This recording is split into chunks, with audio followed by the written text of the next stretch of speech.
میں نے خاص طور پر آج اس مقام کو اس لیے بھی چنا ہے کہ میں یہ محسوس کرتا ہوں کہ ہمارے ہاں جو حضور صلی اللہ علیہ وسلم کی احادیث میں پیشین گوئیاں ہیں، ہمارے ہاں کا جدید تعلیم یافتہ طبقہ ان کی طرف کوئی توجہ نہیں دیتا، بلکہ سمجھتا ہے کہ ادھر اس بے اعتنائی کا رویہ اختیار کرتا ہے کہ کوئی کیا باتیں ہیں، یہ آدمی کو کام کرنا چاہیے، یہ کیا پیشین گوئیوں کے بارے میں کیا دلچسپیاں لینا ہے۔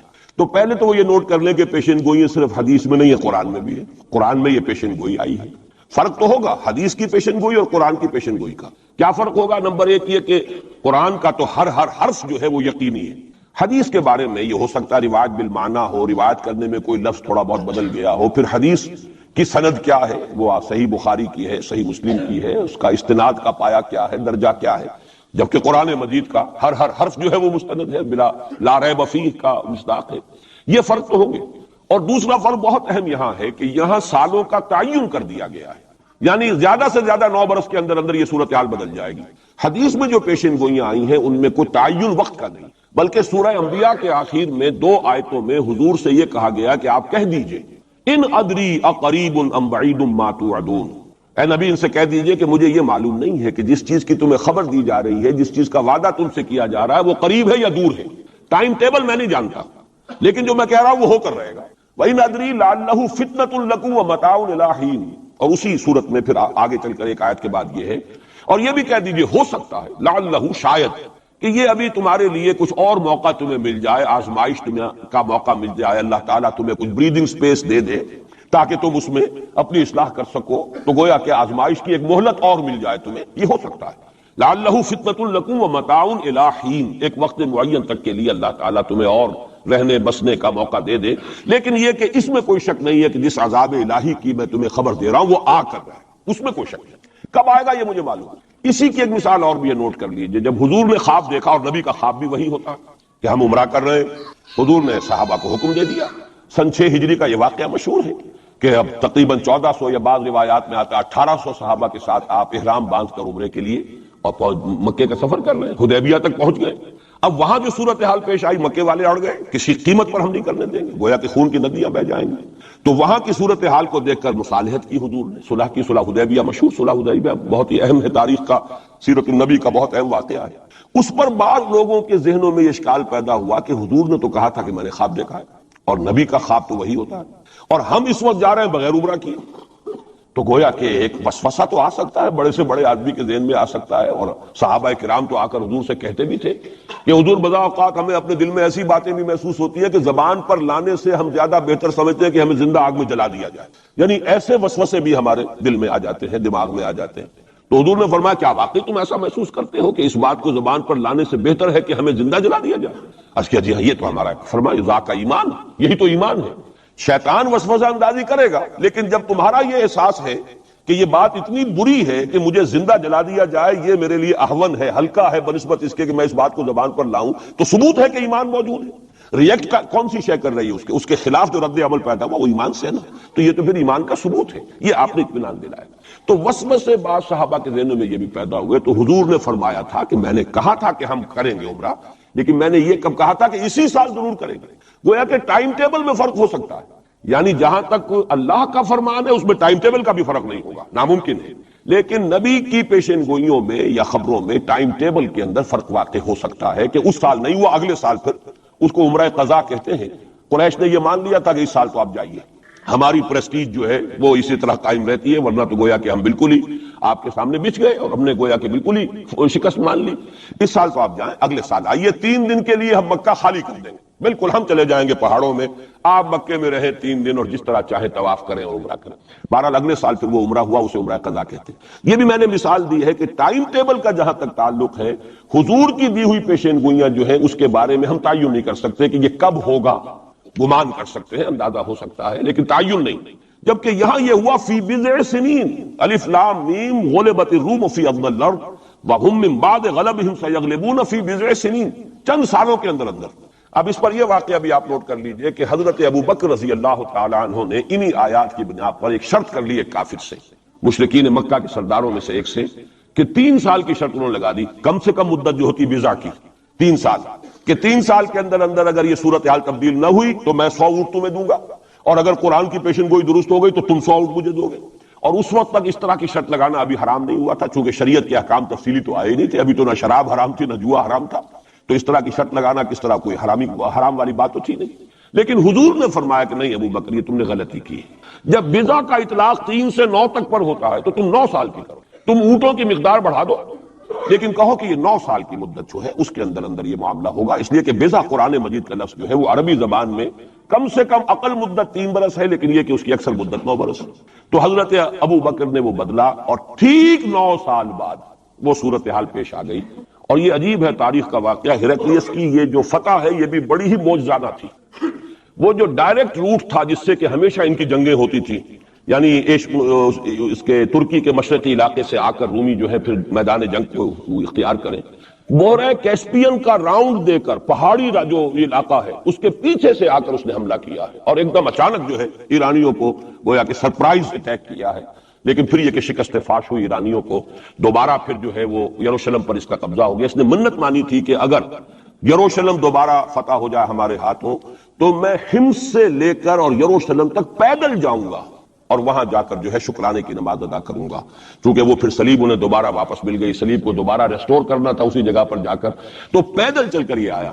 اور تاریخ میں نوٹ کر لیجیے جب یہ پیدل چل کر آیا تھا اسی وقت، اب زمانہ کافی گزر چکا تھا، تو پھر جو حضور کا نامہ مبارک گیا ہے سن 7 ہجری میں، یہ وہ زمانہ ہے جبکہ یروشلم وہ آیا ہوا تھا، اور اس وقت پھر ابو سفیان کو بلا کر، اس وقت تک وہ ایمان نہیں لائے تھے، حضور کے نامہ مبارک پر پھر ہرقلیس نے پھر سوال جواب کیے اور معلومات حاصل کی، کون شخص ہے، کیسا ہے، حسب نسب کیسا ہے، اس کا کردار کیسا رہا ہے، کون لوگ اس پر ایمان لا رہے ہیں، جو ایمان لاتے ہیں ان میں سے کوئی واپس بھی جاتا ہے کہ نہیں جاتا، کوئی مرتد بھی ہوتا ہے۔ بڑا ذہین انسان تھا، بڑا عالم و فاضل انسان تھا، پہچان چکا تھا کہ یہ وہی نبی ہے جن کا ہم انتظار کر رہے ہیں۔ لیکن وہ یہ چاہتا تھا کہ جیسے قسطنطین نے اس وقت یہ کیا تھا کہ وہ جب اس نے مذہب بدلا ہے، عیسائیت اختیار کی، تو پوری مملکت جو ہے عیسائی ہو گئی، تو نظام انٹیکٹ رہا، وہی ان کا بادشاہت کا نظام قائم رہا۔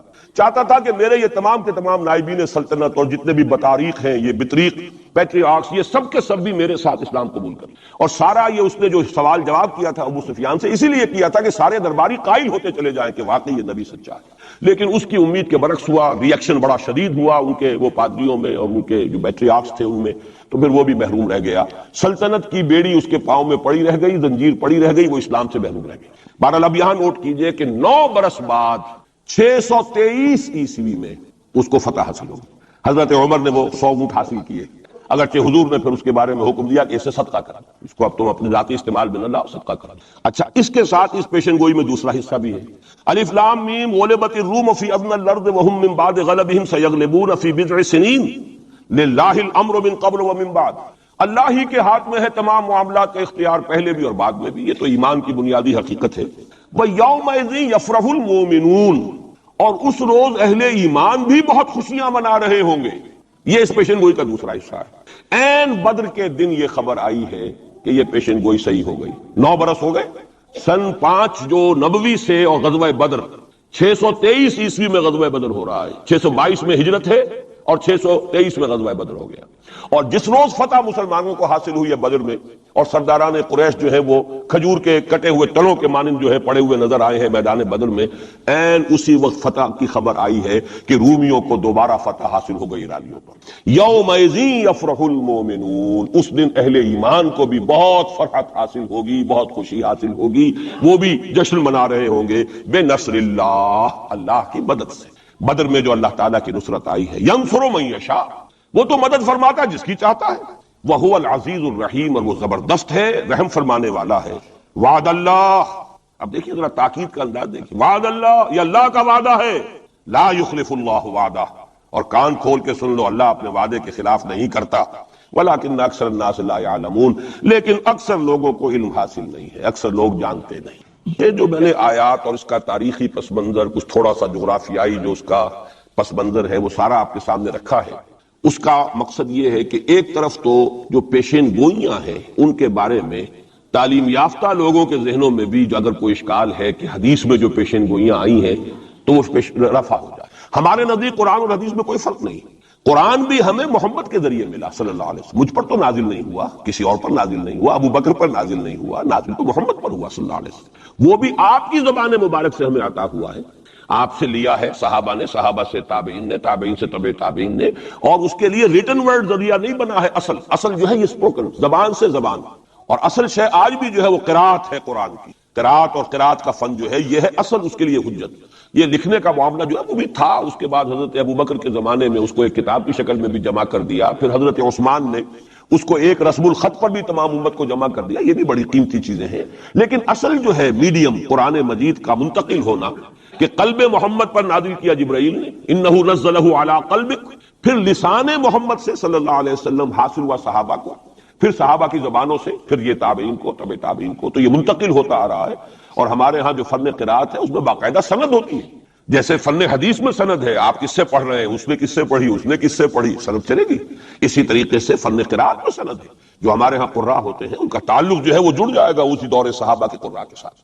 بہرحال اس وقت جو میں عرض کر رہا تھا کہ قرآن اور حدیث میں یہ فرق نہیں ہے، دونوں چیزیں محمد کی ادا کرنا، اور ہمیں معلوم ہے کہ حضور کو وحی صرف قرآن کی شکل میں نہیں ہوئی ہے، وحی خفی بھی ہوئی ہے، بہت سی باتیں اللہ تعالیٰ دل میں ڈالتا تھا، حضور کا خواب بھی وحی ہے، اس اعتبار سے وہ وحی خفی جس کو ہم کہتے ہیں اس پر بھی ہمارا ایمان ہے۔ البتہ فرق کیا ہے، جیسا کہ میں عرض کر چکا، یہ لفظ بلفظ محفوظ ہے، حرف بحرف، بلکہ لفظ بھی بڑی شے ہے، حرف بحرف محفوظ ہے۔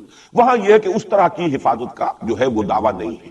نمبر دو یہ کہ یہاں جو شے ہے وہ اپنے ٹائم ٹیبل کے حوالے سے بھی قطعی ہوگی، وہاں یہ ہے کہ ٹائم ٹیبل کا ہم تعین نہیں کر سکتے، جبکہ قرآن مجید ہی کی دو آیات آپ کو محکم سنا چکا ہوں، ان ادری اقریب ام بعید ما توعدون، نبی کہہ دیجیے مجھے نہیں معلوم جو کچھ تم سے وعدہ کیا جا رہا ہے وہ قریب ہے یا دور ہے۔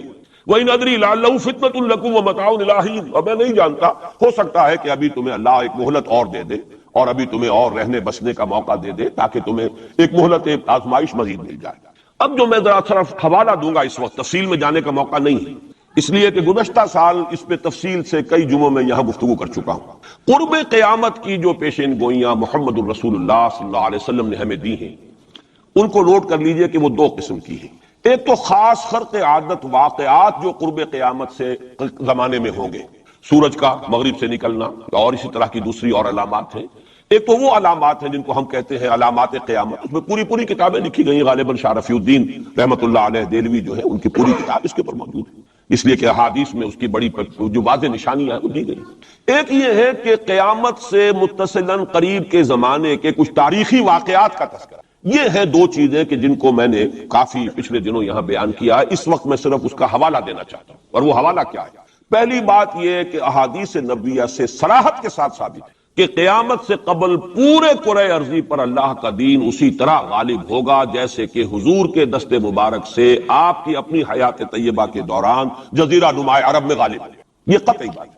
حضور نے 5 ادوار گنائے، یہ حدیثیں ہم نے اس کے ٹیکسٹ بھی عام کیے ہیں، ندائے خلافت میں ان کے ٹائٹلز پر شائع کیا ہے تاکہ یاد کریں آپ حضرات الحدیثوں کو، اس لیے کہ جو حالات اس وقت ہیں اور جو سامنے آنے والے ہیں بہت مایوس کن حالات ہیں، اور مایوس کن حالات میں پھر اگر امید کی کوئی ڈور جو ہے وہ ہاتھ میں رہے تو آدمی کو سنبھالا ملتا رہتا ہے، کہیں نہ کہیں کچھ امید بھی جو ہے کہ دامان خیال یار چھوٹا جائے ہے مجھ سے، وہ امید کا دامن جو ہے ہاتھ سے بالکل ہی نہ چھوٹ جائے، تو کوئی نہ کوئی نا امیدی سمجھنے دے مجھے، نا امیدی کیا قیامت ہے، بڑا پیارا مصرع ہے، سمجھنے دے مجھے نا امیدی کیا قیامت ہے کہ دامان خیال یار چھوٹا جائے ہے مجھ سے، تو نا امیدی بہت بری شے ہے، لا تقنطوا من رحمۃ اللہ۔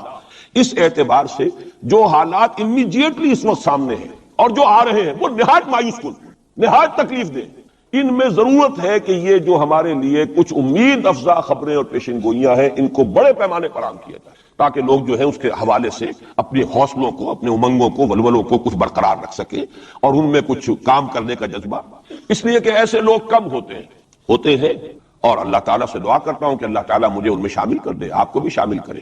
ایک ایسے لوگ ہوتے ہیں کم کہ جو بالکل حالات سے اپنا تعلق منقطع کر کے، مائنس ہے یا پلس ہے اور پازیٹیو ہے یا نیگیٹو ہے، اس سے بالکل منقطع کر کے اپنے احساس فرض کے تحت کام کریں، میرا تو فرض ہے، مجھے کرنا ہے، بات ختم ہو گئی۔ کیا حالات ہیں، کیا امیدیں ہیں، کیا کیلکولیشنز ہیں، کیلکولیٹنگ مائنڈ سے انہیں کوئی سروکار نہیں ہوتا، ہمیں اس سے بحث نہیں، کوئی نتیجہ نکل رہا یا نہیں نکل رہا، یا نکل سکتا ہے یا نہیں نکل سکتا، کوئی امید ہے یا نہیں ہے۔ حضرت نوح علیہ السلام 950 برس تک دعوت دیے چلے جا رہے ہیں، کون سی امید تھی؟ آخری وقت تک کوئی امید بن نہیں آئی، کوئی امید تھی نہیں، 950 برس کوئی تصور ہم نہیں کر سکتے دعوت دے رہے، اس لیے کہ فرض ہے، آپ کے ذمہ ہے، آپ کو تو پہنچانا ہے۔ یا ایھا الرسول بلغ ما انزل الیک من ربک فإن لم تفعل فما بلغت رسالہ، اے رسول پہنچاتے رہو جو کچھ کے نازل کیا جا رہا ہے تم پر تمہارے رب کی طرف سے، تمہیں تو کرنا ہے۔ نتیجہ نکلے نہ نکلے، کو مانے نہ مانے، حالات بہتر ہوں یا اور بدتر ہو، اس سے بالکل لا تعلق۔ اس کو ہندی فلسفے میں ڈیٹیچمنٹ کہتے ہیں۔ اپنے آپ کو ایکشن جو ہے، ایکشن آدمی کر رہا ہے اپنے فرض کے تحت، اپنے آپ کو ڈیٹیچ کر لیجئے اس کے نتیجے سے۔ نتیجہ کو اچھا بھی نکلے تو خوشی بھی نہیں ہونی چاہیے، نتیجہ اگر کوئی برا نکلا تو افسوس بھی نہیں ہونا۔ یہ کوئی انتہا ہے، تھیوریٹیکل بات ہے۔ انسانی سطح پر تو یہی ہوگا کہ اچھا نتیجہ نکل رہا ہے تو کچھ نہ کچھ خوشی ہوتی ہے، فرحت ہوتی ہے، اطمینان ہوتا ہے، اور اگر کچھ دوسری صورت ہے تو پھر کچھ نہ کچھ رنج ہوتا ہے، افسوس ہوتا ہے۔ قرآن خود کہتا ہے فَلَعَلَّكَ بَاخِعٌ نَفْسَكَ أَلَّا يَكُونُوا مُؤْمِنِينَ، اے نبی کیا آپ اپنے آپ کو صدمے سے ہلاک کر لیں گے کہ یہ ایمان نہیں لا رہے؟ تو یہ صدمہ ہونا، رنج ہونا، دکھ ہونا، افسوس ہونا، یہ اپنی جگہ پر ہے۔ یا اگر کہیں کوئی کامیابی ہو جائے، حضرت عمر کے ایمان لانے کی خبر آئی تو حضور نے بھی نعرہ تکبیر بلند کیا۔ اب یہ ایک فوری تاثر ہے، ہونا چاہیے۔ آپ کو کسی چیونٹی نے کاٹا ہے کہیں سے تو فوراً ہاتھ آپ کا جو ہے وہ جنبش کھائے گا، یہ ریفلیکس ایکشن ہے، یہ ہوگا۔ لیکن ہندو فلسفی میں تو یہاں تک ہے کہ ڈیٹیچ کر لو اپنے آپ کو اس درجے کہ آپ کا اپنے ایکشن کے ساتھ، action for the sake of action, یا یوں کہیے کہ وہ اپنے مقصد کے تحت جو ہے آپ کام کر رہے ہیں۔ باقی یہ کہ کیا نتیجہ نکلتا ہے نہیں نکلتا ہے، امید افزا ہے یا مایوس کو، بالکل چھوڑ دیجیے۔ بہرحال اس کی ضرورت ہے، لیکن ایسے لوگ جیسا کہ میں نے عرض کیا ہوتے کم۔ اکثریت لوگوں کی ایسی ہوگی کہ کچھ نظر آتا ہو تو کچھ کام کرتے ہیں، کچھ حوصلہ بڑھتا ہے، پھر کچھ اور ہمت جو ہے بنتی ہے۔ اس حوالے سے میں کہتا ہوں کہ چونکہ جو موجودہ حالات ہیں اور مستقبل قریب میں جو حالات آ رہے ہیں وہ سخت مایوس ہو، انہی کا بعد میں تذکرہ کروں گا۔ لیکن اس وقت جو ہے اگر ہم ان حدیثوں کو سامنے رکھیں گے کہ پہلی بات یہ کہ اس دنیا پر پورے عرضی پر دین کا غلبہ ہو کر رہے گا، دین حق اسی طرح نافذ ہوگا جیسے کہ حضور کے ہاتھوں نافذ ہوا ہے جزیرہ نمایاں۔ اور یہ جو گلوبل ڈومینیشن ہے اسلام کی، یہ ایک تو اس سے بھی ثابت ہے کہ 3 مرتبہ قرآن میں فرمایا گیا هو الذی ارسل رسولہ بالہدی ودین الحق لیظہرہ علی الدین کلہ۔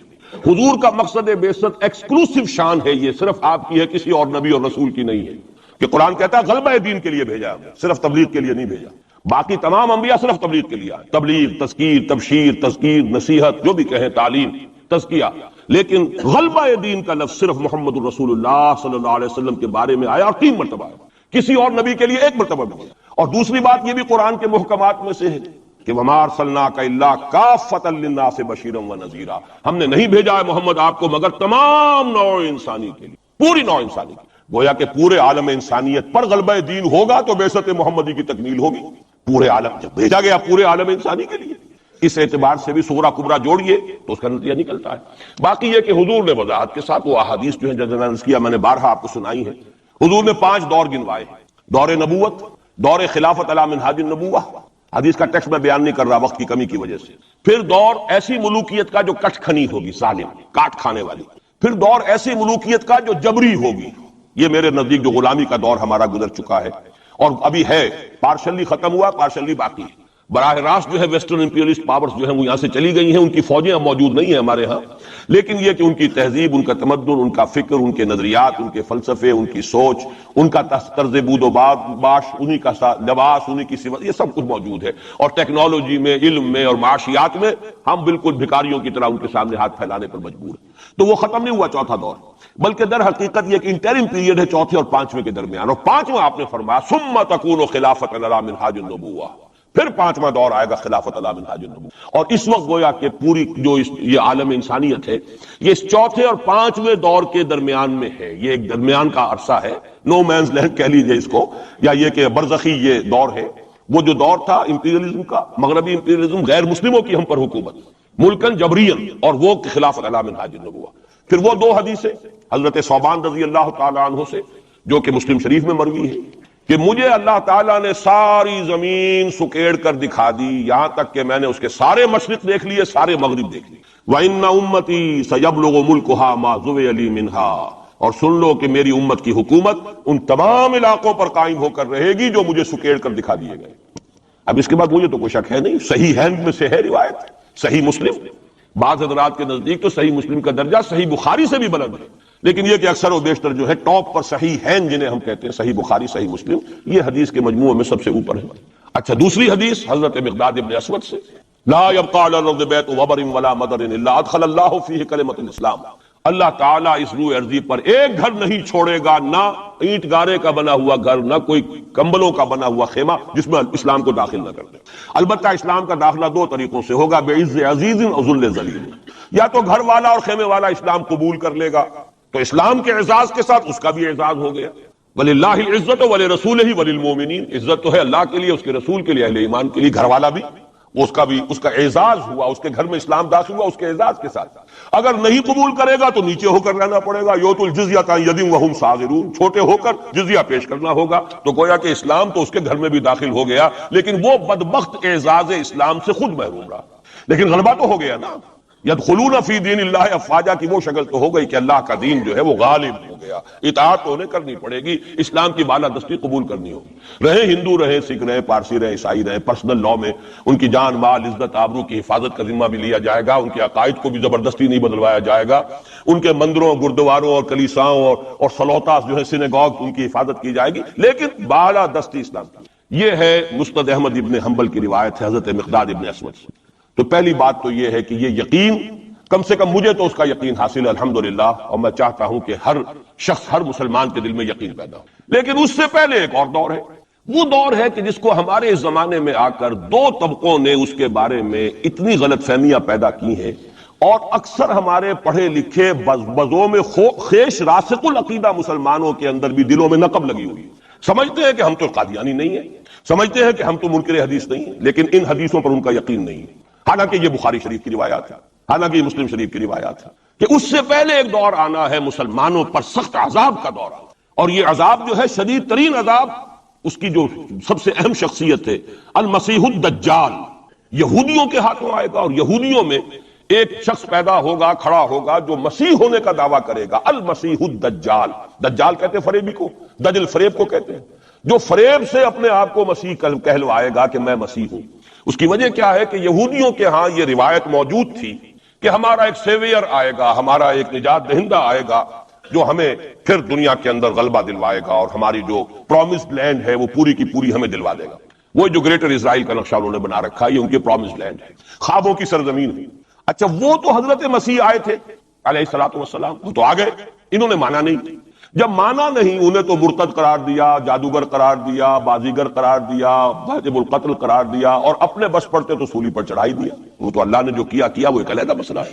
اب وہ جگہ تو خالی ہے، جو آپ کہتے ہیں نا کہ کوئی ویکینسی ہے موجود، پوزیشن از ویکنٹ، ابھی وہ منتظر ہیں ایک مسیحا کے کہ ہمارا اصل مسیح آنے والا ہے۔ وہ ان کا کوئی لیڈر کھڑا ہوگا جو اس دعوے کے ساتھ کھڑا ہوگا کہ اب میں اس مہم کو شروع کرتا ہوں کہ جس سے وہ جو گریٹر اسرائیل ہے، پوری عظیم تر اسرائیل وجود میں لاؤں گا۔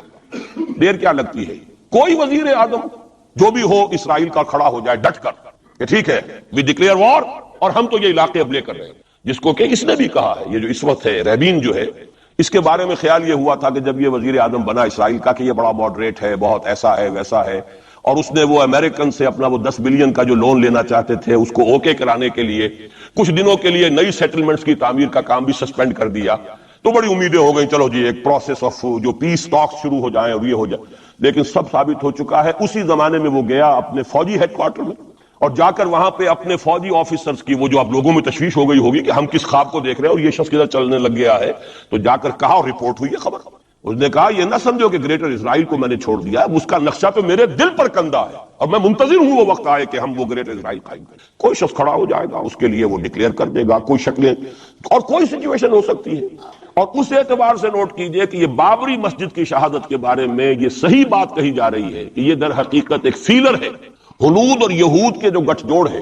یہ میں آپ کو پہلے بتا چکا ہوں کہ یہ جو وہاں کا ہندو فنڈامنٹلسٹ ہے ہندوستان کا، باقاعدہ وفد گئے اسپین، یہ معلوم کرنے کے لیے کہ اسپین میں مسلمانوں کو جو ایکسٹرمینیٹ کیا تھا کس طریقے سے کیا تھا۔ باقاعدہ یہ تو ریسرچ کرتے ہیں، محنتیں کرتے ہیں، اور بہت ہی مستقل مزاجی کے ساتھ کام کرتے ہیں، ان تو باقاعدہ اس کا بھی جائزہ لیا ہوا ہے۔ پھر اسرائیل کے ساتھ جو ان کے کانٹیکٹ ہو رہے ہیں، اور ابھی جو اسرائیل کا وزیر اعظم وہاں پہ آنے والا تھا، وہ وزیر خارجہ غالباً کسی وجہ سے ابھی جو صورت ہو گئی ہے اس کو ملتوی کیا ہے۔ تو یہ در حقیقت یہ دیکھنا ہے کہ مسلمانوں کے اندر جان ہے تو کتنی، یہ فیلرز پھینکے جایا کرتے ہیں، اندازہ ہو جائے کتنا ریئیکشن ہے۔ وہ ریئیکشن جتنا کچھ تھا ہو لیا، اور ہمارا ریئیکشن ہونا کیا ہے؟ اس سے پہلے جب مسجد اقصیٰ کے ساتھ جو بھی بے حرمتی ہوئی اور جب یروشلم گیا ہے، کتنا کو رونا پیٹنا ایک دفعہ تو پورے عالم اسلام میں ہو گیا تھا، اب کہاں ہے وہ رونا پیٹنا؟ اب تو ریکنسائل کیے بیٹھے، اب تو وہی عرب ممالک ایک ٹیبل پر جا کر میڈرڈ میں تو بیٹھ آئے نا آخر اسرائیل کے ساتھ، اور اب مسلسل گفتگو واشنگٹن میں جو ہے ایک پہلا round, second round, third round, کبھی تو اس کے ساتھ ایک میز پر بیٹھنا گوارا نہیں تھا۔ اس کو ریکگنائز کرنے کا کوئی سوال نہیں تھا، اب اس کی باتیں بھی ہو رہی ہیں۔ تو معلوم ہوتا ہے کہ یہ سارے جو ہیں حالات، یہ کوئی ایسی باتیں نہیں ہیں، کوئی فیری ٹیلز ہوں یا کوئی پریوں کی کہانیاں ہوں جو آنے والی ہیں کیسے ہم مان لیں۔ یہ صحیح عقیدہ اسلامی ہے، حضور احادیث حضرت مسیح علیہ السلام زندہ آسمان پر اٹھائے گئے، اور وہی حضرت مسیح علیہ السلام دوبارہ آئیں گے، اور یہودیوں کا آخری قلع قمع انہی کے ہاتھوں ہوگا۔ اور یہ در حقیقت قرآن مجید کا جو فلسفہ ہے انبیاء اور رسول کے بارے میں، اس کے عین مطابق ہے۔ جس قوم کی طرف کوئی رسول بھیج دیا جاتا تھا، وہ قوم جب رد کر دیتی تھی رسول کی دعوت کو، اتمام حجت کر دیا رسول نے، 950 برس تک دعوت دی، قوم نے رد کر دیا۔ یا حضرت ہود نے کتنے عرصے دعوت دی، اس کی وضاحت نہیں ہے، طویل عرصے تک دی، قوم نے رد کر دیا۔ حضرت صالح نے کتنے عرصے دعوت دی، قوم نے رد کر دیا۔ پھر کیا ہوتا تھا؟ اس قوم کو ہلاک کر دیا جاتا تھا، ختم کر دیا، پھر اس کا نام و نشان نہیں چھوڑا جاتا تھا۔ فَقُطِعَ دَابِرُ الْقَوْمِ الَّذِينَ ظَلَمُوا، جڑ کاٹ دی جاتی تھی اس ظالم قوم کی۔ لا یرا الا مساکنہم، اب ان کے صرف مسکن نظر آتے تھے، وہ رہنے والے نظر نہیں آتے تھے۔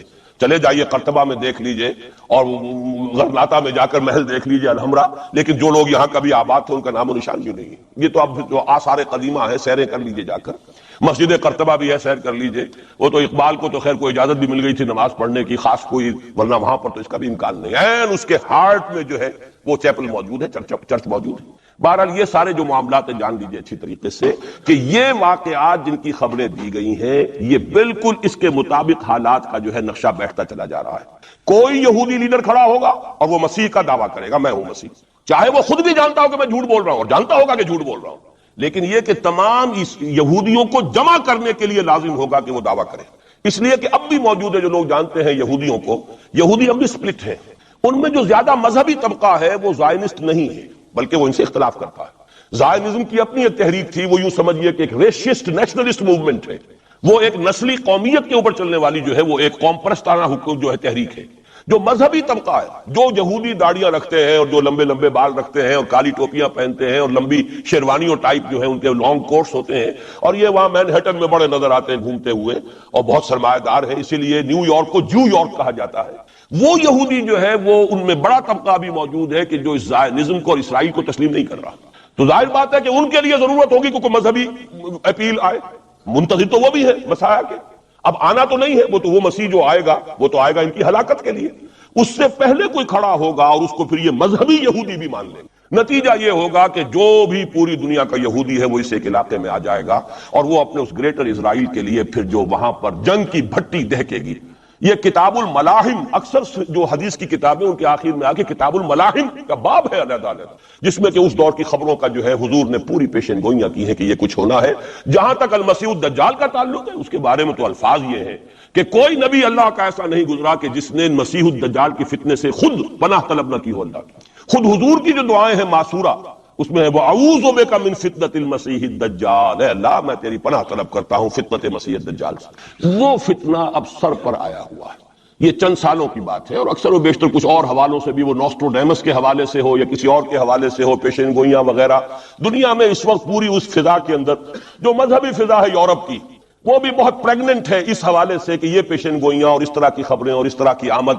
چنانچہ میں کئی مرتبہ کر چکا ہوں کہ آپ کو امریکہ میں بمپرز کے اوپر سٹیکرز ملتے ہیں، مسیح is coming, Jesus is coming, یہ عیسائیوں کا ہے، وہ بھی منتظر ہیں حضرت مسیح کی آمد کے، ہم بھی منتظر ہیں حضرت مسیح کی آمد کے۔ وہی مانا کہ حضرت مسیح نازل ہوں گے، حضور نے خبر دی ہے، اور آ کر مسلمان کے پیچھے نماز پڑھیں گے۔ وہ ایک امتی کی حیثیت سے آئیں گے، اب نبی کی حیثیت سے نہیں آئیں گے، بلکہ اپنی امت جو ہے یہود، جنہوں نے کہ ان کو انکار کر دیا تھا قبول کرنے سے، ان کو سزا دینے آئیں گے، انہی کی ہلاکت اور بربادی کے لیے آئیں گے، جیسے کہ حضرت نوح کی نگاہوں کے سامنے ان کی قوم ہی نہیں، ان کا بیٹا بھی غرق کیا گیا نگاہوں کے سامنے، جس طرح کہ حضرت ہود کی نگاہوں کے سامنے ان کی قوم جو ہے وہ برباد کی گئی۔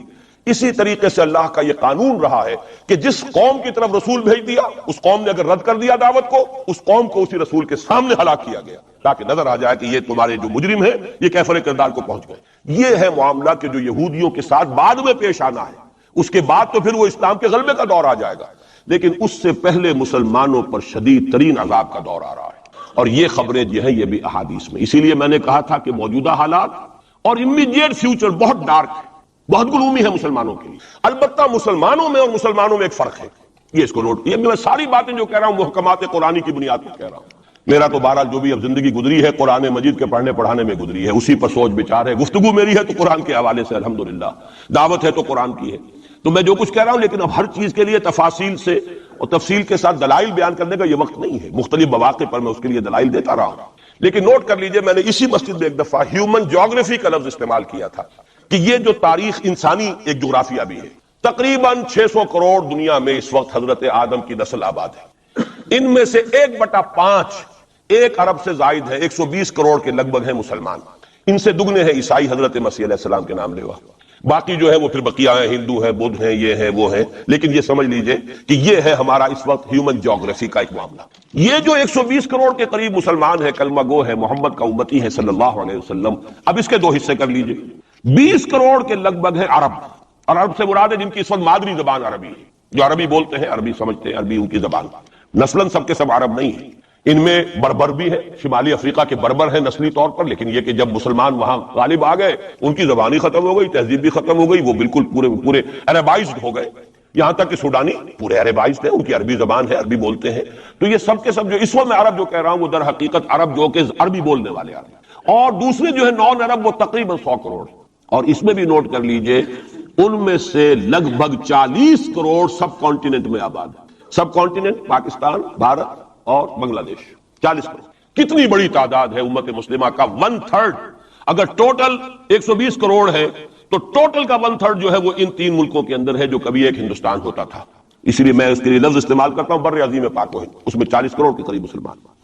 بہرحال اس میں جو تقسیم ہے اضروع قرآن وہ 2 کی ہے، امیین اور آخرین، یہ قرآن کی اصطلاحات ہے سورہ جمعہ میں، هو الذی بعث فی الامیین رسولا منہم، ایک امیین ہیں جن میں سے خود حضور تھے، عرب، آپ کی زبان عربی، اور انہی کی زبان میں قرآن نازل ہوا، نوع انسان را پیام آخری حامل رحمت للعالمین، وکذالک انزلناہ قرآنا عربیا لعلکم تعقلون، لعلکم تعقلون میں تو مخاطب نہیں ہوں، میری زبان تو عربی نہیں ہے، لعلکم تعقلون میں کون مخاطب ہے؟ وہ جن کی زبان عربی ہے۔ ان لوگوں کو اللہ نے رتبہ زیادہ دیا، فضیلت دی، اس سے بڑی فضیلت کیا ہوگی؟ حضور انہی میں سے ہیں صلی اللہ علیہ وسلم، منہم هو الذی بعث فی الامیین رسولا منہم، انہی میں سے، پھر یہ کہ ان کی زبان میں اللہ نے اپنا کلام نازل کیا، فضیلت بھی بڑی ہوئی، لیکن فضیلت جہاں بڑی ہوتی ہے ذمہ داری بھی زیادہ بڑی ہوتی ہے، اور زیادہ بڑی ذمہ داری والا آدمی کوتاہی کرتا تو سزا بھی زیادہ بڑی ہوتی ہے، تینوں چیزیں جو ہے لازم و ملزوم ہیں، جن کے درجے ہیں سوا، ان کی سوا مشکل ہے، درجہ سوا ہے، بلند ہے، ذمہ داری بھی زیادہ ہے، کوتاہی ہوگی تو سزا کی بھی زیادہ مستحق ہوگی۔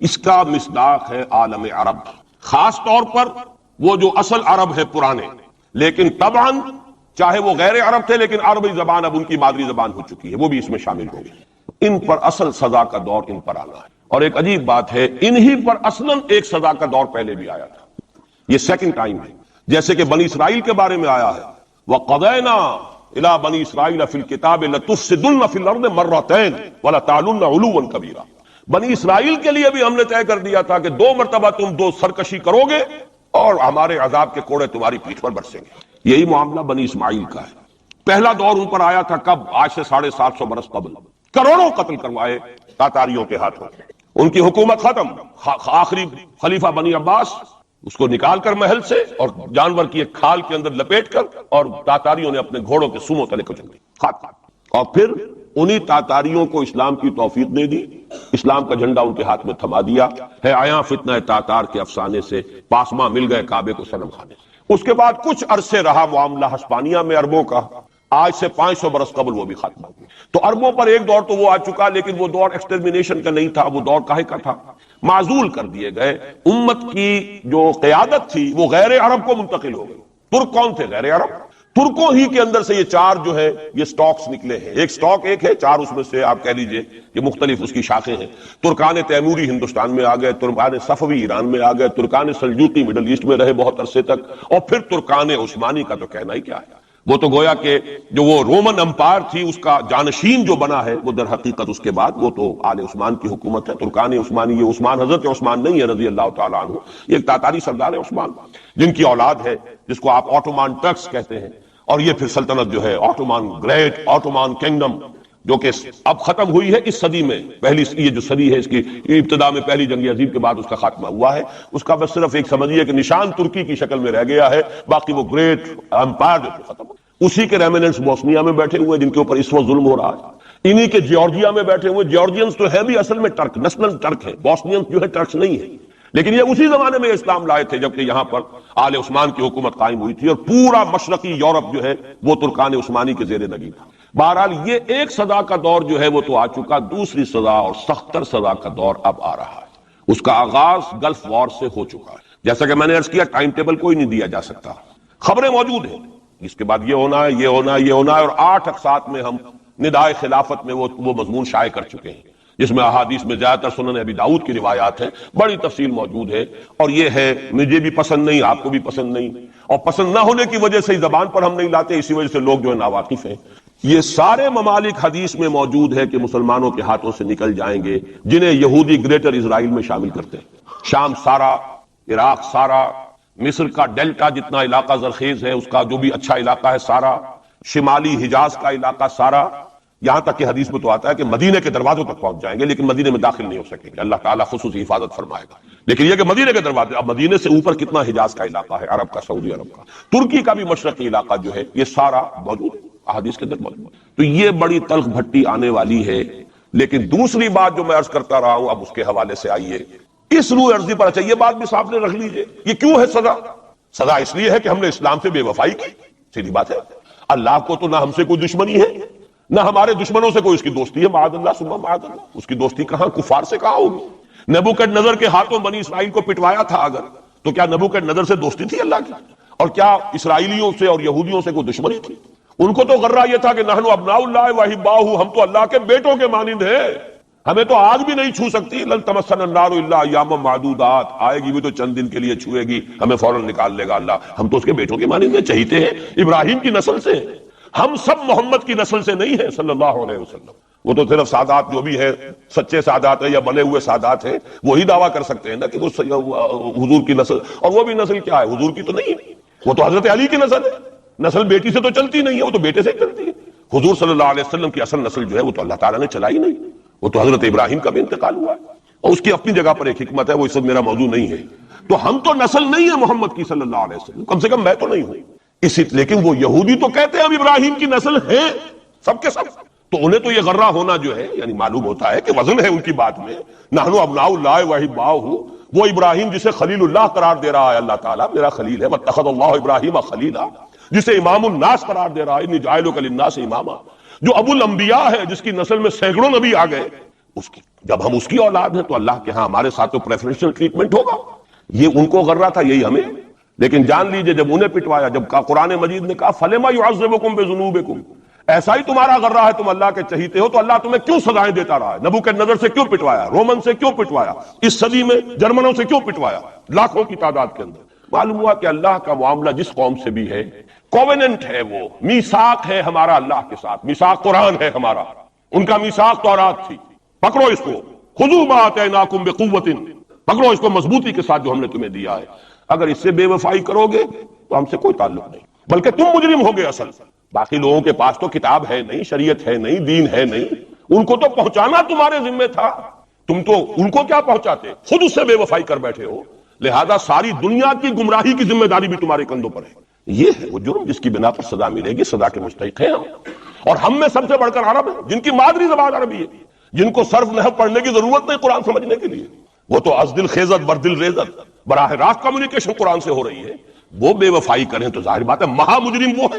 لیکن پھر غیر عرب مسلمانوں میں اس وقت روئے ارضی پر سب سے بڑی مجرم قوم 10 کروڑ مغربی پاکستانی، یہ میں ڈنکے کی چوٹ کہہ رہا ہوں اور بہت عرصے سے کہہ رہا ہوں، اس لیے کہ ہم وہ لوگ ہیں کہ جنہوں نے اسلام کے نام پر ملک بنایا، کوئی ملک دوسرا دنیا میں اس وقت اسلام کے نام پر نہیں بنا۔ ہم وہ لوگ ہیں، پاکستان بنانے کے لیے لاکھوں جانیں مسلمانوں کی، کلمہ گوؤں کی گئیں اور ہزاروں عصمتیں لوٹی، اور نہ معلوم کتنی مسلمان لڑکیاں اور عورتیں جو ہے رہ گئی پھر بھی ہمیشہ ہی سکھوں کے پاس، اور وہ آئی نہیں پاکستان اس اسلام کے نام پر۔ اور کیا کیا ہے ہم نے؟ 46 برس ہو گئے، اس کہاں اسلام پر۔ لہذا اس سے بڑی مجرم قوم عربوں کے بعد، ہم یہ کہہ سکتے ہیں ہمارا عام آدمی قرآن نہیں پڑھتا، قرآن جانتا نہیں، ٹھیک ہے، اپلی ہے کچھ نہ کچھ، اس اعتبار سے ان کے بعد نمبر ہمارا ہے، لیکن باقی پوری دنیا کے مسلمانوں سے بڑھ کر مجرم ہیں۔ اور ہم اصل میں نہ صرف یہ کہ خود اپنے حصے کے مجرم ہیں، بھارت کے مسلمانوں کا بھی سارا وبال ہماری گردن پر ہے۔ آج میں چاہتا ہوں کہ اس کو آپ اچھی طرح نوٹ کر لیں۔ بھارت کے مسلمانوں نے، جسے آپ فرض کفایہ کہتے ہیں، نماز جنازہ فرض کفایہ، چند لوگوں نے بھی کسی مسلمان کی نماز پڑھ لی تو سب کی طرف سے ادا ہوگی، کسی نے بھی نہیں پڑھی تو سب مجرم ہو جائیں گے، بستی کے سب لوگ مجرم ہیں۔ بھارت کے مسلمانوں نے فرض کفایہ ادا کیا جب پاکستان بنوا دیا آپ کو، اور اس کی قیمت آج بھی وہ دے رہے ہیں. کھلے نعرے لگ رہے ہیں، مسلمان کے دو استھان، پاکستان یا قبرستان، تیسرا کوئی جگہ نہیں. ڈنکے کی چوٹ کہا بابری مسجد کے بعد ایل کے اڈوانی نے، ہم ساری مسجدیں گرا دیں گے ہندوستان کی، کوئی مسجد باقی نہیں چھوڑا. ڈنکے کی چوٹ، اعلانیہ، یہ سب کچھ ہو رہا. اور یہ نعرے تو نامعلوم کب سے لگے، اور نامعلوم کب سے میں یہاں ان مسجدوں کے اندر بھی اور اپنی تقریروں میں غور کرتا کہ کیا وہاں ہو رہا ہے. لیکن ہمارے تو کان پر جو نہیں ریگتی، ہمارے تو وہی دھندے ہیں، وہی کاروبار ہے، اپنا بزنس ہے، اس کے سارے مسئلے ہیں، اس کی اپنی بلڈنگیں ہیں، اپنی موٹریں ہیں، اپنے ٹیلی ویژن ہے، اپنے کئی کورسز کے ڈنرز ہیں. اللہ خیر صلاح، ہمیں بحث کیا اسلام سے؟ تو بتائیے ہم سے بڑا مجرم کون ہوگا؟ آج جو کچھ ہندوستانی مسلمان پر بیت رہی ہے اس کا جرم ہمارے کندھے پر. یہ میں جذباتی انداز میں نہیں کہہ رہا، میں تو 2 اور 2 4 کی طرح ثابت کر سکتا. انہوں نے فرض کفایہ ادا کر دیا. اور اس وقت یاد کیجئے مولانا ابوالکلام آزاد، مولانا مدنی، جمعیت علماء ہند کے علماء اپنے تقدس اور اپنے تدین اور اپنے تقوی کے اعتبار سے انکوسچنیبل، کوئی شک و شبہ نہیں ہو سکتا ان کی نیت پر اور ان کے تقوی پر اور کردار پر.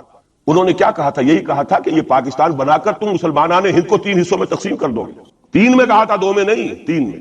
حالانکہ بظاہر تو ایک پاکستان بن رہا تھا نا، لیکن یہ مولانا ابوالکلام آزاد کے الفاظ تھے کہ 25 برس سے زیادہ یہ 2 خطے یکجا نہیں رہ سکتے. اور 25 برس کیا، 24.25 برس میں ٹوٹ گیا پاکستان. 25 برس پورے نہیں ہوئے، اور ان کے الفاظ سے یہ کہ 25 برس سے زائد جمع نہیں رہ سکتے. 24.25 برس میں ختم ہو گیا. 16 دسمبر 1970 کو پاکستان ختم ہو گیا کہ نہیں ہو 71 کو. بہرحال نوٹ کرنے کی بات ہے. انہوں نے، ہم نے کیا کہا تھا؟ میں بھی مسلم لیگی تھا، میں نے بھی نعرے لگائے، چاہے غیر شعوری دور تھا، ہائی اسکول اسٹوڈنٹ تھا. پاکستان کا مطلب کیا، لا الہ الا اللہ، فلک شگاف نعرے لگائے ہیں. اور نوائے وقت کا پرچہ انتظار کرتے تھے اسٹیشن پر کھڑے ہو کر، حصار ریلوے اسٹیشن کے اوپر، کہ اب گاڑی آئی اور اب نوائے وقت لیا اور پھیل گئے پورے شہر میں اس کو پہنچانے کے لیے. ہم کیا کہا کرتے تھے؟ جی نہیں، 2 طرف سے پاکستان جو ہے مضبوط پاکستان ہوگا. ہندوستان میں کسی ہندو کو جرت ہوگی مسلمان کے لیے کوئی میلی نگاہ سے دیکھنا بھی؟ وہ سارے خواب کہاں گئے؟ وہ تو حرم ہوئے. وہ 2 طرف کا جفا تھا وہ تو ختم ہوا، اس لیے کہ وہ زنبور تو اب رہا ہی نہیں، تو کھل گئی، نوٹ ہی ختم ہوئی وہ مشرقی پاکستان. اور حال یہ ہے کہ آپ کی وزیر اعظم بنگلہ دیش نے یہ بھی پسند نہیں کیا کہ بابری مسجد پر جو بیان تھا وہ نواز شریف صاحب کے ساتھ مشترک بیان دے دیں. یہ اشتراک بھی دنیا کے سامنے نہ آ جائے کہ مشرقی پاکستان سابقہ اور اس وقت بنگلہ دیش کی وزیر اعظم اور مغربی پاکستان جو اب وٹ ریمینز آف پاکستان کے تحت صرف پاکستان ہے، اس کے وزرائے اعظم نے مشترکہ بیان دے دیا. یہ بھی نہیں آنا چاہیے. یہ حال ہے ہمارا. حالانکہ بات اپنی جگہ پر کوئی ایسی نہیں تھی، کوئی سیاسی نہیں، ایک مذہبی معاملے کے اوپر اظہار رائے کرنا تھا. انہوں نے کہا نہیں، آپ کے ساتھ مشترک بیان میں نہیں دوں گی، نہیں دیا. تو وہ جو تھا 2 طرف سے جفا، وہ تو سن 71 میں کھل گیا. جو ہمارا حال ہے وہ تو ہونا ہی تھا. یہ ملک بنا اسلام کے نام پر، اس کا استحکام ہو سکتا تھا تو صرف اسلام کی بنیاد پر ہو سکتا تھا. اسلام سے غداری کی، لہذا یہاں تو اب قومیتیں ہیں، یہاں تو اب ایتھنک اور ریجنل اور نہ معلوم کس قسم کی اور لنگوسٹک جو ہے نیشنلٹیز ہیں، نیشنلزمز ہیں. وہ جو ایک امت ایک وقت میں بن گئی تھی، ایک قوم، مسلم قوم ہندو کے مقابلے میں، وہ تو ختم ہوئی. اور حال کیا ہو گیا ہے؟ اس سے پہلے بھی کبھی کبھی ہندو مسلم فسادات ہوتے تھے. کیا سندھ سے مسلمان نہیں پہنچ جاتا تھا وہاں ریلیف کے لیے؟ کیا پنجاب سے اور سرحد سے مسلمان نہیں جاتے تھے؟ بہار نہیں گئے تھے؟ کیا کانپور کی مسجد شہید ہوئی تھی 1915 میں تو پوری ہندوستان سے مسلمان نہیں پہنچ گئے؟ آپ کیا کر رہے ہیں؟ مندر گرا دیے. یہاں بڑی بہادری کا کام کیا، مندر گرا دیا.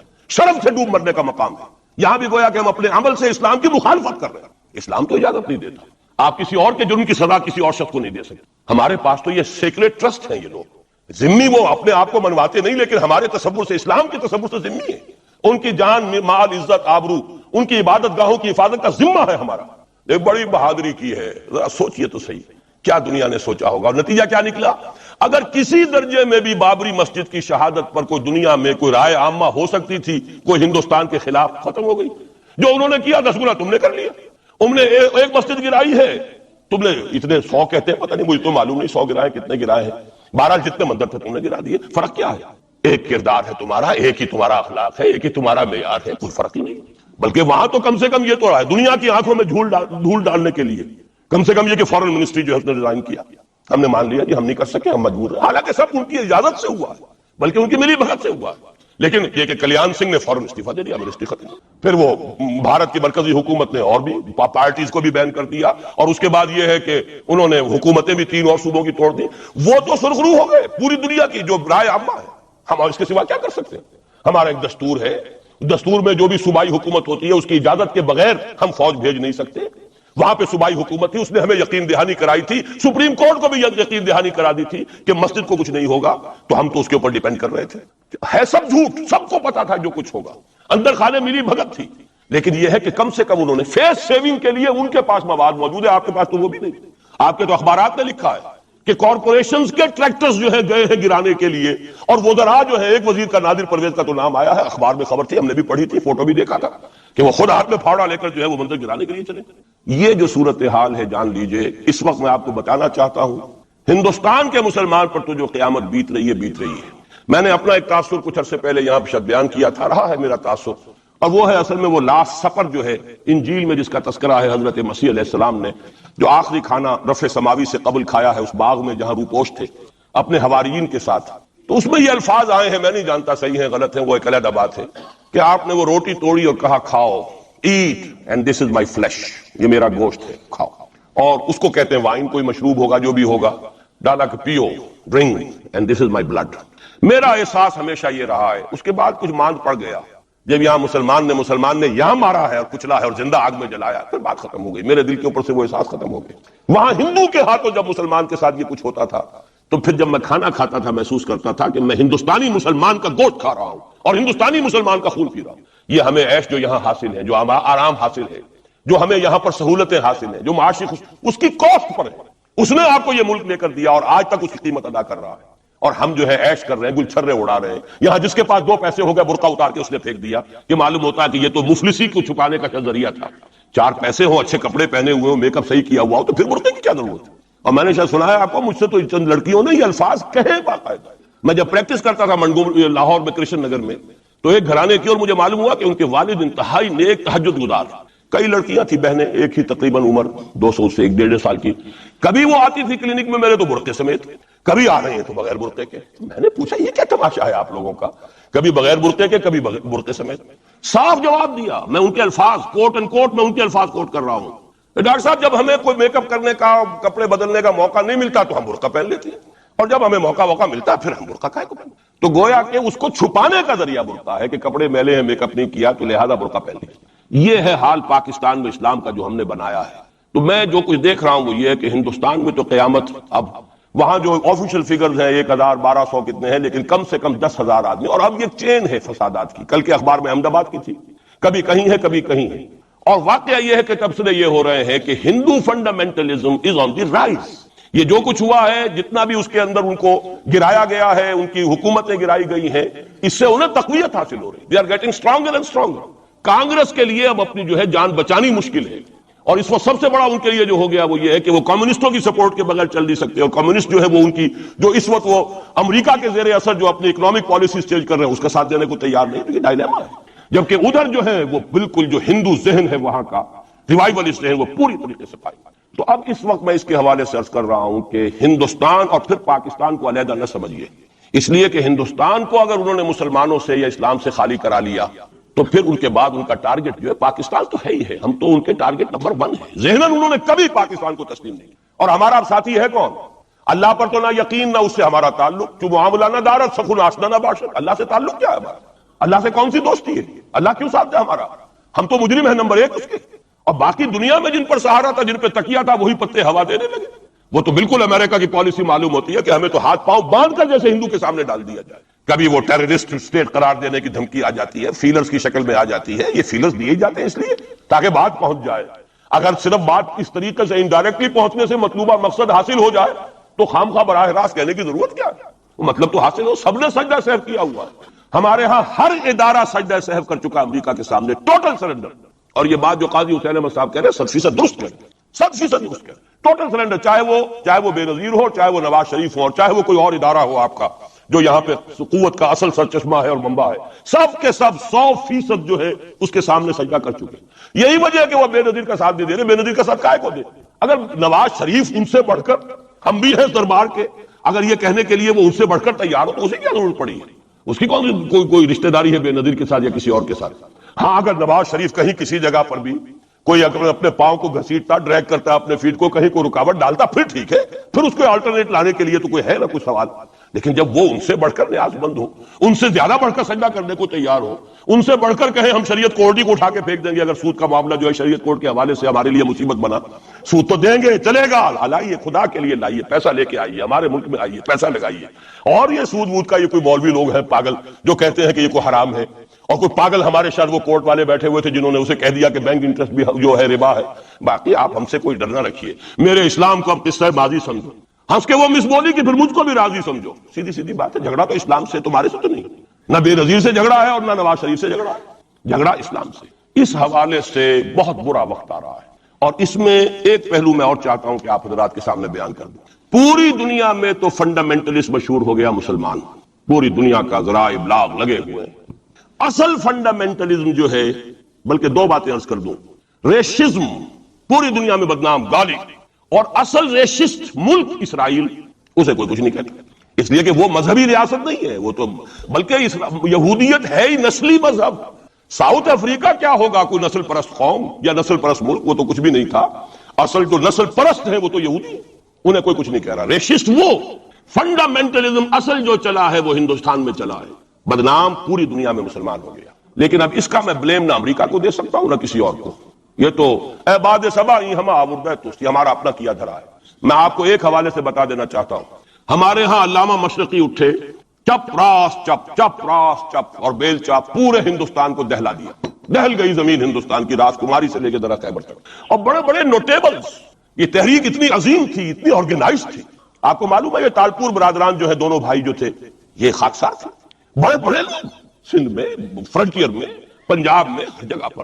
اور ایسی زبردست آرگنائزیشن، بالکل ملٹری والی. ان کے سارے قواعد ملٹری کے. لیکن ہوا کیا؟ آر ایس ایس 1925 میں قائم ہوئی ہے. اسی کے رد عمل میں ہندو سویا ہوا تھا. انہوں نے دیکھا یہ مسئلہ اٹھ گیا ہے، اتنا زبردست اٹھ گیا ہے، زور شور کے ساتھ اٹھ گیا ہے، اس کی چپراس جو ہے وہ زمین جو ہے لرز رہی ہے، اس سے تو اٹھنا پڑے گا نا. لہذا باقاعدہ جو آر ایس ایس 1925 میں قائم ہوئی ہے اسی کے رد عمل میں، اور اس مقصد کے ساتھ، ڈکلیئرڈ مقصد، ہندوؤں کو متحد کیا جائے تاکہ وہ بھرپور طریقے سے مسلمانوں کا مقابلہ کر سکیں. ہندو واز آن دی ڈیفینسو. لیکن 1925 سے لے کر آج تک کتنے سال ہو گئے؟ 67 برس تک ایک جماعت کا حوصلہ دیکھیے، اس کا ظرف دیکھیے. آج تک سیاست میں حصہ نہیں، پاور پالیٹکس سے کوئی تعلق. 67 لانگ ایئرس. اتنی فالوئنگ ہے کہ ویسٹ میں تو اتنی موٹی موٹی کتابیں چھپی. شکاگو یونیورسٹی سے اتنی موٹی کتاب تھی، بردرہڈ ان سیفرن، آر ایس ایس کے اوپر ڈاکومنٹ. 25 لاکھ ان کا اس وقت کارڈر موجود ہے جو کہ ان کا ٹرینڈ ہے والنٹیئر. لیکن وہ جماعت الیکشن میں نہیں آئی. کچھ اپنے اثر تحت کچھ اور لوگوں کو لڑو. اور آپ نے نام بھی نہیں سنا ہوگا، اس کے 3 امیر یا گرو جو ہے گزر چکے ہیں. تیسرا ہے اس وقت. پہلا ڈاکٹر بالی رام ہیجواڑ، کسی نے نام سنا آج تک؟ کوئی پرسنل پبلسٹی کی کوشش کی، اس میں کام کیا. دوسرا مہادیو گولوالکر گرو جی، کسی نے نام بھی نہیں سنا ہوگا. اس وقت کون ہے؟ بالا صاحب دیورس. یہ 3 ان کی عمارتیں کہہ لیں یا جو بھی کہہ لیں، خلافتیں ہیں جو آئی ہیں، اور ایسا منظم نظام ہے. لیکن کہیں سیاست میں سر ہمارا فنڈامنٹلی سیاست کے میدان میں آ کے زیرو ہو چکا. پہلے تو علامہ مشرقی اٹھے تھے، وہ تو ویسے ہی ایک جوش کے اندر آ کر ایک خاص جذباتی کیفیت میں اپنی موومنٹ کو کال آف کر کے بیٹھ گئے. 10 لاکھ آدمی، غالباً 10 لاکھ کی فگر تھی، 10 لاکھ یا 1 لاکھ جتنے بھی تھے، میں فگر کے بارے میں نہیں کہہ سکتا. دلی میں جمع نہیں ہوں گے تو میں پارٹی کو ڈسبینڈ کر دوں. وہ چند افراد کی کمی رہ گئی تھی اس فگر سے، تو اسی غصے میں آ کر پارٹی ڈسبینڈ، ختم. اب وہ خاکسار ہمارے ہاں تو رہ گئے. کبھی کسی خاص سیریمنی کے موقع پر کچھ سلامی دینے کے لیے چپراس کرتے آ جاتے ہیں بیچارے. وہ ان کے تو کوئی نام و نشان بس اس معنی میں ہے کہیں. اللہ اللہ خیر. اصل فنڈامنٹلسٹ آرگنائزیشن جماعت اسلامی ابری، لیکن اس نے پاکستان میں آتی پاور پالیٹکس کے اس کے اندر اپنے آپ کو دفن کر کے زیرو کر دیا. وہاں یہ معاملہ چاہیے. یہ ہے اصل میں جو فرق آپ کو سمجھنا چاہیے. یہ 1925. یہ جو دوسری جماعتیں ہیں، وی ایچ پی ہے، وشوا ہندو پریشد، یہ اس کی ایک ذیلی تنظیم ہے. جیسے جماعت اسلامی کی ذیلی تنظیمیں ہیں اسی طرح کی ذیلی تنظیم ہے. آر ایس ایس خود کبھی نہیں آئی پالیٹکس میں، اور 2 مرتبہ تاریخ میں اس کو بین کیا جا چکا ہے ہندوستان میں. کیونکہ آر ایس ایس کا آدمی تھا جس نے گاندھی کو ایسیسینیٹ کیا تھا 1948 میں. دی پارٹی واز بین. اس کے بعد جب اندرا گاندھی کا دور آیا ہے وہ ایمرجنسی کا، اس میں بھی پارٹیز نے بین کی تھی، آر ایس ایس بھی بین ہوئی ہے، لیکن ہر مرتبہ پہلے سے زیادہ ابھر کر آئی ہے. اور آج یہ سب کے سب وی ایچ پی والے، بی جے پی والے، یہ سب در حقیقت آر ایس ایس کے آگے، اور یہ ان کا ڈکلیئرڈ ایم اب بن چکا ہے. اور حالات جو ہیں ہم اس سزا کے بالکل مستحق ہو چکے. اسیا سے کبھی ہم نے کنارہ نہ کیا، لیکن تیری رحمت نے گوارا نہ کیا. یہ تو ہو سکتا ہے اب بھی ہم اسی اللہ کی رحمت پر تو ادھار کھا سکتے ہیں، لیکن واقعہ یہ ہے کہ ہم اس سزا کے بالکل مجرم ہو چکے ہیں اور مستحق بن چکے ہیں.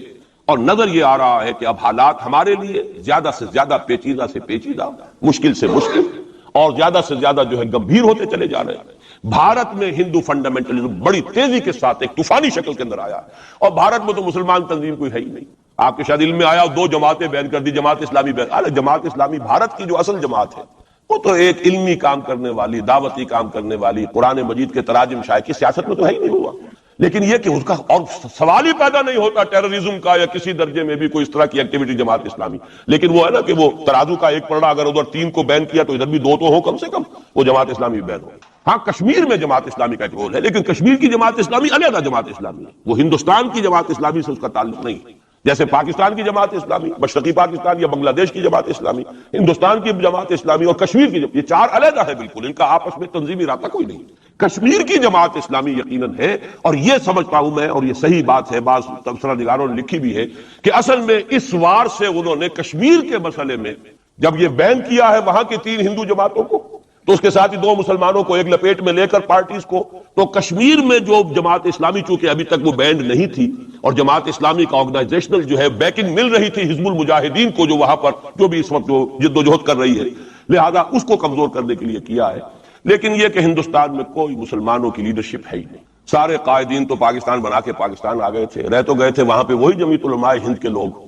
اس وقت بھی سنبھالا ہے تو انہوں نے سنبھالا، مولانا حفظ الرحمان سیوہاروی نے سنبھالا ہے، مولانا ابوالکلام آزاد نے کچھ سنبھالا دیا جتنا بھی دے سکے. باقی مسلم لیگی تو سبھی آ گئے تھے، وہاں سے رہ کون گیا تھا؟ لے دے کر مدراس میں کوئی 1-2 اور کیرالا کے اندر.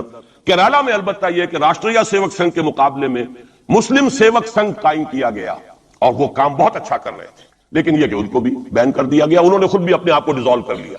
انہوں نے کہا کہ جب ہمارا تو اصل مسئلہ جو ہے وہ راشٹریہ سیوک سنگھ سے ہے، اگر RSS بین ہو گئی تو ہمیں کوئی ضرورت ہی نہیں کام کرنے کی. انہوں نے خود بھی ڈیزالو کر لیا اپنے آپ.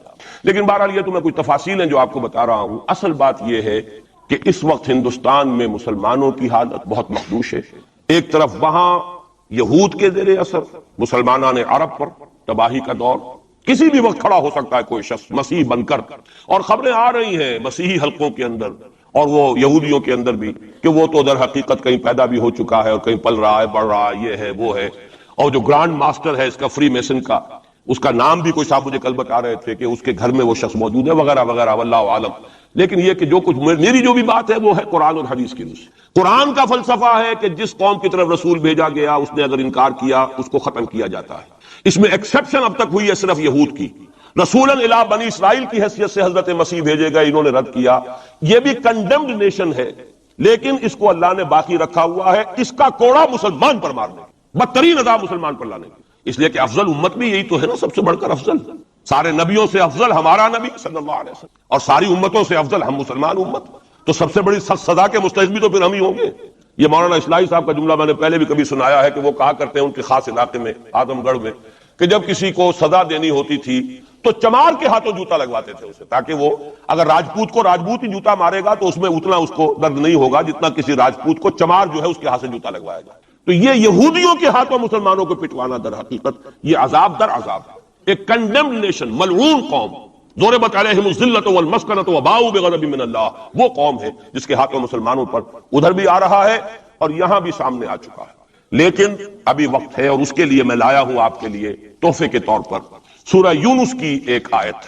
وہاں فرمایا گیا ہے فلولا كانت قرية آمنت فنفعها ایمانها الا قوم یونس لما آمنوا كشفنا عنهم عذاب الخزي في الحیاة الدنیا ومتعناهم الى حین. رسولوں کی تاریخ میں ایک استثناء ہے. میں چند منٹ اضافی لے رہا ہوں، آپ لوگ بھی حاضر ہیں ابھی اور میرا خیال ہے کہ دلچسپی آپ کی کم نہیں ہو رہی ہے. آیا بھی 4 مہینے بعد ہوں، اس لیے وقت کا بھی زیادہ حق ہے میرا. ایک استثناء تو میں نے کہا یہودی، انہوں نے اپنے رسول کو اپنے اعتبار سے سولی پر چڑھایا لیکن ابھی تک بچے ہوئے. لیکن ان کی تو ہونی ہے وہ سزا جو آنی ہے حضرت مسیحی کے ہاتھوں آنی ہے. جب وہ دجال آئے گا، دجال کے ہاتھوں مسلمانوں کی خوب پٹائی ہو چکے گی، عرب مسلمانوں کی، پھر ان کو کیفر کردار تک پہنچانے کے لیے حضرت مسیح آئیں گے. یہ احادیث صحیحہ کے اندر بالکل صحیح، جس میں کسی شک و شبے کی گنجائش نہیں. اس میں گنجائش شک و شبے کی یا قادیانی کے لیے ہے یا منکر حدیث کے لیے، کسی راسخ العقیدہ مسلمان کے لیے ممکن نہیں. لیکن ایک استثناء اور رہا، اور وہ قوم یونس علیہ السلام. اس قوم کو بھی حضرت یونس علیہ السلام بھیجے گئے، اس کی طرف انہوں نے رد کر دیا اور عذاب الہی کا فیصلہ ہو گیا. لیکن ایک قانون اللہ کا رہا ہے رسولوں کے باب میں، رسول ہجرت نہیں کر سکتا، اپنی جگہ کو چھوڑ کر نہیں جا سکتا جب تک کہ ایکسپریس پرمیشن اللہ کی نہ آ جائے. جیسے آپ کو معلوم ہے کوئی بڑا افسر جو ہوتا ہے وہ اپنے ہی can't leave station, D C نہیں جا سکتا اپنا ہیڈ کوارٹر چھوڑ کر. اسی طریقے سے رسول اللہ کا نمائندہ، حکومت خداوندی کا نمائندہ، وہ نہیں جا سکتا. حضرت یونس سے صرف یہ خطا ہوئی غصے کی وجہ سے. اور غصہ کس کے خلاف؟ اللہ کے خلاف نہیں معاذ اللہ، ان کافروں کے خلاف غصے کی وجہ سے چھوڑ کر چلے گئے کہ بس اب عذاب آنے والا ہے، تم عذاب کے مستحق ہو گئے، میں جا رہا ہوں. ابھی اللہ کی اپروول نہیں آئی تھی جانے کی. یہ ڈیبٹ ہے حضرت مسیح کے، حضرت یونس پر، کہ جو کریڈٹ ہو گیا قوم کے لیے. واحد قوم ہے کہ جب عذاب کے آثار شروع ہو گئے قوم کو محسوس ہو گیا یہ یونس ٹھیک کہتے تھے. وہ نکل آئے اپنے گھروں سے اور چیخنے چلانے لگے اور دعائیں کی اور توبہ کی اور گڑ گڑائے اللہ ہمیں معاف فرما دے. تو چونکہ رسول سے یہ ایک خطا ہو چکی تھی، اس کا ڈیبٹ ان کو کریڈٹ کی شکل میں ملا ہے، عذاب واپس ہو گیا. متعناہم الی حین، انہیں ہم نے ایک اور مہلت دے دی، ایک وقت معین. اس کا ابھی ہمارے پاس موقع ہے. میں جو کچھ عرض کر رہا ہوں وہ عذاب الہی اب سامنے ہے. اب بھی جسے نظر نہ آ رہا اس سے بڑھ کر اندھا کوئی نہیں. بھارت کے حالات دیکھنے کے باوجود اگر نظر نہیں آ رہا کتنا بڑا انہوں نے قدم اٹھایا ہے. اور مسلمان کیا کر سکتا تھا؟ کوئی ریزنٹمنٹ کی ہزاروں سینکڑوں، پولیس والوں نے بھولے، وہاں کوئی اس وقت رائٹس نہیں ہوئے. اور صاف کہا ہے ریڈیوز نے بھی، بی بی سی نے بھی، پولیس کی فائرنگ سے مارے گئے. ایک دن میں 300 آدمی بامبے کے اندر جو ہلاک ہوا ہے پولیس فائرنگ سے ہوا. کیسے مقابلہ کر لے؟ فوج کا کیسے کر لے؟ پولیس کا کیسے کر لے؟ اس اعتبار سے جو کچھ وہاں بیت رہی ہے وہ تو بیت رہی ہے. جو ہم پہ گزری سو گزری مگر شب ہجراں. اب یہ معاملہ پاکستان والوں کے سوچنے کا ہے جو ہم پر گزرے گی. کچھ لوگ ہمارے ہاں بڑے دانشور بنے پھرتے ہیں اور بڑے شوق سے یہ ہندوستان ٹوٹ جائے گا. وہ تو ٹوٹے گا، لیکن اس کے ٹوٹنے سے پہلے تم پر جو آفت ٹوٹے گی اس کا تمہیں تصور نہیں. تم سمجھتے ہو کہ یہ جو لکیر کھینچی ہوئی سرحد کی یہ بچا لے گی، جبکہ اصل مجرم تم ہو، میں ہوں، آپ ہیں، جنہوں نے ان کی کوست پر یہاں عیش کے اپنے ایوان سجائے، ان کا خون پی رہے ہیں یہاں پر عیش گاہوں کے اندر. ہم ہیں اصل مجرم. تو ہم در حقیقت وہ عذاب الہی جو ہے بالکل سر پر آ چکا. اور یہ میں بتا چکا ہوں کہ اول نمبر مجرم مسلمانان عرب، نمبر 2 مسلمانان پاکستان. لیکن قوم یونس کی طرح سے ایک امکان ہے کہ ہم ابھی توبہ کریں، روئیں، گڑ گڑائیں، فیصلے کریں، زندگیوں کو بدلیں. انفرادی توبہ جب تک نہ ہوگی تو اجتماعی کیسے ہو جائے گی؟ افراد کے ہاتھوں میں ہے اقوام کی تقدیر، ہر فرد ہے ملت کے مقدر کا ستارہ. ہماری بیماری کیا وہ کر دے، میں بیٹھا رہا ہوں، میں تو اپنے دھندے، اپنی دکان، اپنا کاروبار، اپنی فرم، اپنا پروفیشن، میں تو اس سے نہیں لوں گا، اور لوگ کر دیں. بہت کریں گے، کوئی تھوڑے سے چندے دے دیں گے، بس بہت ہے. باقی ہمارے عیش، ہمارے کاروبار، ہمارے پروفیشن، ہم اس سے وقت کیسے نکال لیں؟ کیسے ممکن ہے؟ پھر کسی کے ہاتھ میں ہاتھ کیسے دے دیں؟ کسی کو امیر مان لیں، اس کا حکم مانیں. جبکہ دنیا میں جیسا کہ میں نے عرض کیا وہاں کیا ہوتا ہے، آر ایس ایس کے اندر اگلا امیر بھی وہ منتخب نامزد کرتا ہے پچھلا امیر، اور اپنے پاس رکھتا ہے ڈکلیئر کر کے کہ میرے بعد یہ ہوگا، تاکہ ٹریننگ اس کی زندگی میں لے لے. اور نظم چل رہا ہے. 25 لاکھ اس وقت ان کے والنٹیئرز ہیں پورے ہندوستان کے اندر. ہمارے ہاں جماعتوں کی سپلٹ ہو رہی ہے، ٹوٹ پھوٹ ہو رہی ہے، اور نئے محاذ ایک اینٹ روڑے اور جمع کر کے، لیکن سب کو معلوم ہوتا ہے کہ یہ سب جمع ہوتے ٹوٹنے کے لیے. تو معاملہ در حقیقت یہ ہے کہ ابھی موقع ہے. ان ادری اقریب ام بعید ما توعدون وان ادری لعلہ فتنۃ لکم ومتاع الی حین. لیکن اس میں قرآن مجید کی 2 آیات سے چند آیات آپ کو اور سنا کر اپنی بات ختم کرتا ہوں. یہ حصہ مجھے بھی احساس ہو رہا ہے کہ تشنا رہ گیا ہے. ہو سکتا ہے کہ میں ایک جمعہ اور یہاں اپنا قیام بڑھا لوں، کیونکہ آیا ہوں 4 مہینے بعد، تو شاید 1 جنوری کا جمعہ بھی یہاں. ابھی اس کو فیصلہ نہ سمجھیے، تو اعلان ہوگا تو اخبار میں آ جائے گا، لیکن اس کا امکان ہے. کیونکہ میں خود محسوس کر رہا ہوں کہ یہ دوسرا حصہ میری گفتگو کا جو ہے کہ کرنا کیا ہے، کس طور سے کریں، یہ جو ہے اس میں تشنا رہ گیا ہے. اور اب بہتر یہی ہے کہ میں زیادہ وقت اس میں صرف نہ کروں. صرف وہ آیات آپ کا سورہ روم ہی کی آیات سن لیجئے. سورہ روم کی 6 آیتیں شروع میں نے سنائی، یہ ذرا 3 آیتیں سن لیجئے 30 سے 32 تک. فَأَقِمْ وَجْهَكَ لِلدِّينِ حَنِيفًا، حالات کچھ بھی ہوں تم اپنے چہرے کو، رخ کو دین حنیف کی طرف یکسو ہو کر قائم رکھو. وہ جو میں نے کہا تھا امید ہو نہ ہو لگے رہو، تمہارا کام ہے فرض ادا کر. فَأَقِمْ وَجْهَكَ لِلدِّينِ حَنِيفًا فِطْرَةَ اللَّهِ الَّتِي فَطَرَ النَّاسَ عَلَيْهَا لَا تَبْدِيلَ لِخَلْقِ اللَّهِ ذَلِكَ الدِّينُ الْقَيِّمُ وَلَكِنَّ أَكْثَرَ النَّاسِ لَا يَعْلَمُونَ. جمے رہو، ڈٹے رہو، کام کرتے رہو. اللہ کا شکر ادا کرتے ہوئے کہہ رہا ہوں، میری اپنی زندگی میں نہ معلوم کتنے الٹ پھیر آئے ہیں، انقلابات آئے ہیں، فلاں کی پارٹی آ گئی، فلاں کی پارٹی آ گئی، فلاں آ رہا ہے. آج تک اس کام کے سوا میں نے کسی کام میں حصہ نہیں لیا. ایوب خان کا دور تھا، پھر اس کے بعد بھٹو صاحب کا دور آیا، پھر اور دور آئے، پھر ضیاء الحق صاحب کا تو مجرم ہوں 2 مہینے شورا میں چلا گیا تھا، دھوکہ کھا گیا تھا. واقعہ یہ ہے کہ اس کے سوا میری اس پوری زندگی کے اندر جو ہے سوائے اس ایک کام کے 2 کام ہیں. قرآن کی طرف بلاؤ اور لوگوں کو جمع کرو، ایک منظم جماعت بناؤ، 2 کام. دعوت قرآن کے ذریعے، تطہیر ذہنوں کی قرآن کے ذریعے، تطہیر فکر کی قرآن کے ذریعے، تصحیح عقائد کی قرآن کے ذریعے، تزکیہ نفس قرآن کے ذریعے.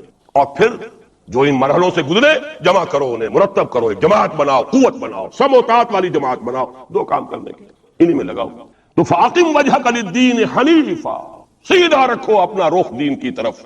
دائیں بائیں حالات کیا ہیں، کیا ہونے والا ہے، ٹھیک ہے حضرت مسیح کے الفاظ ہیں بائبل کے، سانپ کے مانند چوکنے لیکن فاختہ کے مانند بے ضرر بنو۔ سانپ چوکنا ہوتا ہے بہت، لیکن کسی کو ضرر بھی تو پہنچا دیتا ہے، فاختہ ضرر نہیں پہنچاتی۔ ان دو ایکسٹریمز کو جمع کرو، حالات سے واقف ہونا چاہیے، دائیں کیا ہے، بائیں کیا ہے، آگے کیا ہے، پیچھے کیا ہے، رخ کدھر جا رہا ہے، حالات کا بہاؤ کیا ہے، یہ جانو۔